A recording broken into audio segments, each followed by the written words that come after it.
would be my great-uncle used to go to sea. He was an engineer, and he brought them all back. It would be the sailing ships that he would be in before the steam came.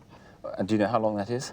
1900. 1900. Before 1900. That will do, because that's more or less spot on the date I put on these if I didn't know the family history.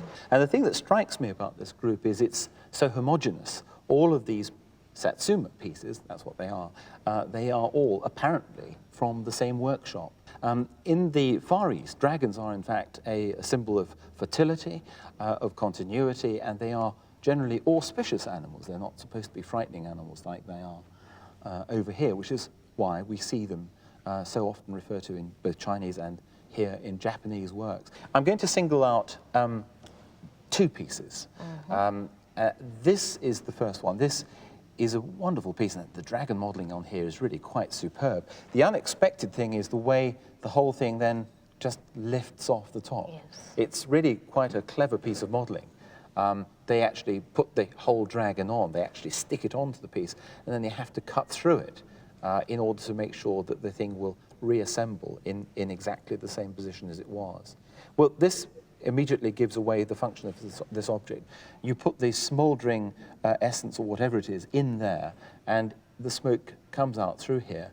And with some luck, it might also appear to come out through the mouth of the dragon.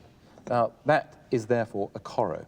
And round the sides, we have this wonderful scene of wise men, arhats, reading texts, religious texts on one side, and then typical for Japanese pottery, we have a totally opposed view with samurai fighting it out on the other side. Very nice object. This is the piece that, for me, is perhaps the most unusual. The modeller has actually set himself quite a task in A, producing this very fine dragon, and then B, placing on its back this holy man who is obviously accompanied by the dragon in his good works. He looks a bit emaciated, but he's in good condition, which is surprising because figures of this type are likely to have bits and pieces chipped off or knocked off here and there.